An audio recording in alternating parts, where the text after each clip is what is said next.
What is good, guys? So, E36 content again. Got it up on the little makeshift blocks that I made. I keep saying I'm going to cut the little exhaust off the back. It says all purpose. It's a ripper. So let's cut the rear muffler off of it because it sounds horrible. See if it makes any difference. Alright. Yeah, boy. I don't know where the exhaust leak is. I'm pretty sure all the way up the front up there that there's some sort of a leak there. Alright, I've got the old bendy, slightly bent exhaust out of place. Oh my god, they are heavy. There's like 10 to 15 kilos just in that exhaust itself. I didn't expect that to be that heavy. So, just having a quick squeeze under here. The old owner seems like he's had a bit of fun on here. Both tyres seem like they must spin both of them at some point. I don't know whether it's an LSD. It does have a stamp on here. I don't know what that says. Actually, I haven't had a look. Yeah. Anywho's, it's been sitting for a fair while. There's a lot of grass and debris and all sorts of crud under here.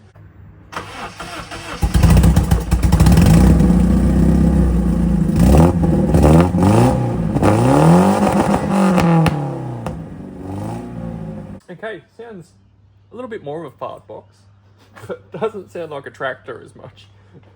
So, yeah, that happened. All right, everything's degreased under here. It's really grimy there. What I wouldn't do for a hoist right now. I miss having a hoist so much. Make my life so much easier. Redone the back half, degreased, pressure washed. See how ish the front half comes up. I'm not holding my breath, but yeah, see how wet we can get, I guess. All right. Turns out the power steering rack is actually silver, and so is everything else under here, sort of.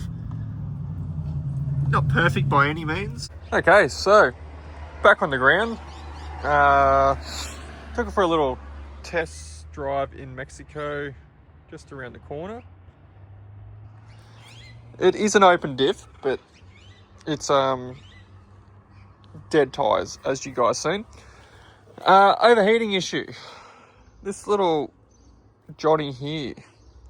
Why did BMW decide to come up with this design? I have no idea. Lives in way in the back of the head. I've had to get little bits and pieces of it out here.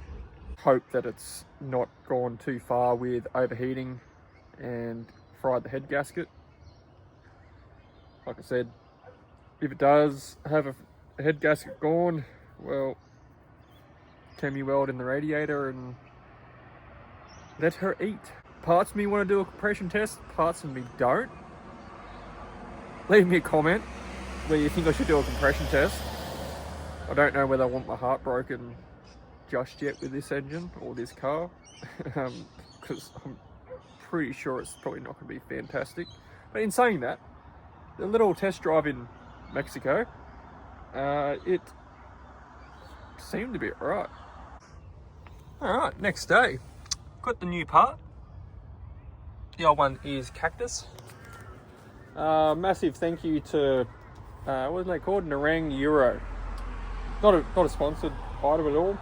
Rang them today, literally while I was at work, and they got me this one same day, actually within a couple of hours, like for $50. So awesome. Let's get that one whacked in, and fingers crossed it doesn't overheat.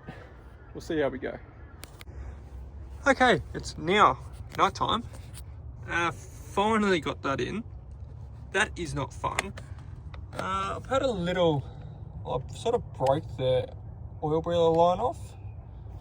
If you can tell, I feel like she's got a little bit of blow-by. Look at that. Oh my God. And it's so soft and squishy. I don't like it. It sort of like sticks together, so. But I don't know whether I want to pull that valve cover off because it's probably full of oil sludge. Oh no.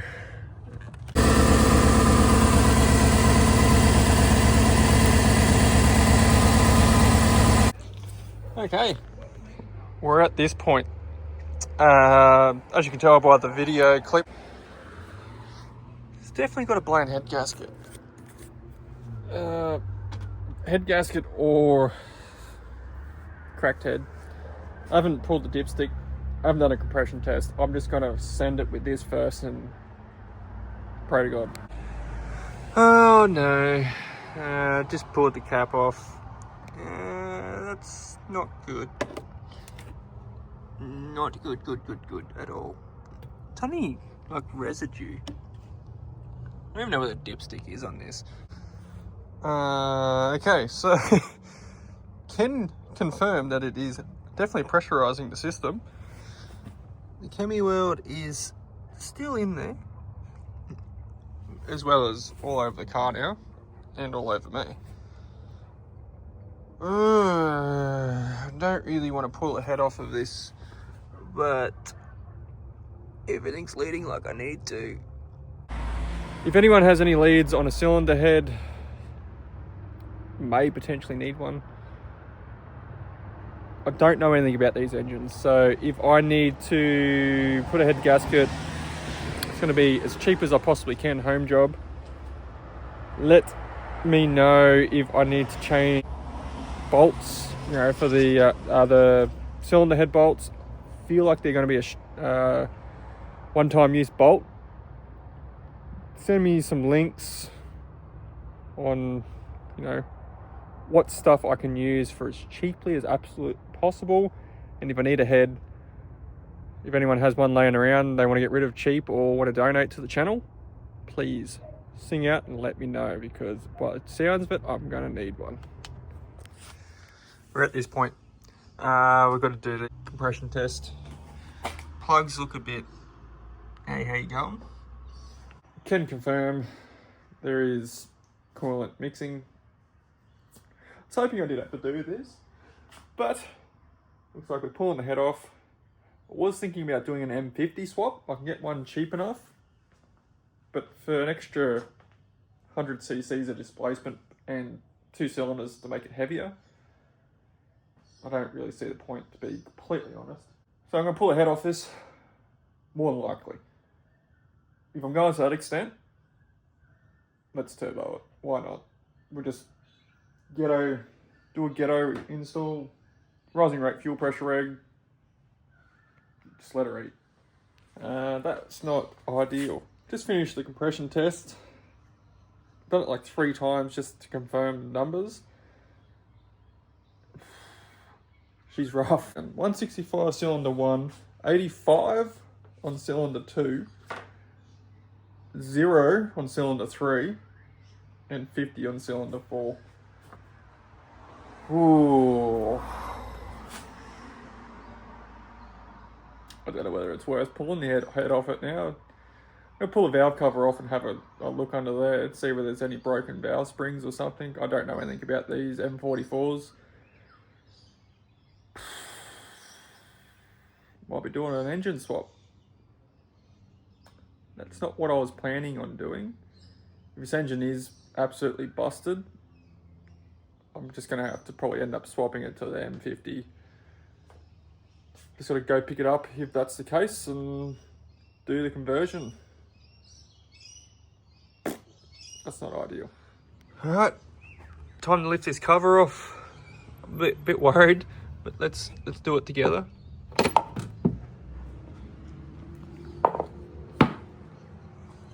Let's get a torch. It's not too bad under there. I thought it'd be really, really sludgy. But, okay. Not bad, not horrible news. Chain tensioners look alright. Huh? Maybe I'm over exaggerating a bit. Maybe it's not too bad. I'll have a look through these springs now and see whether I can find anything that's unusual. Definitely milky. Can't find anything like broken bow springs or anything. I've wound it over a few times. Everything seems to be doing what it should be doing. So I know these are renowned for having a cracked head. That's what's got me worried. So I start ripping in. Not going to film pulling the head off of it because I don't know what I'm doing. Honestly, I've never done one on one of these before. I'm used to V8s. So I'll get back to you when I know a little bit more.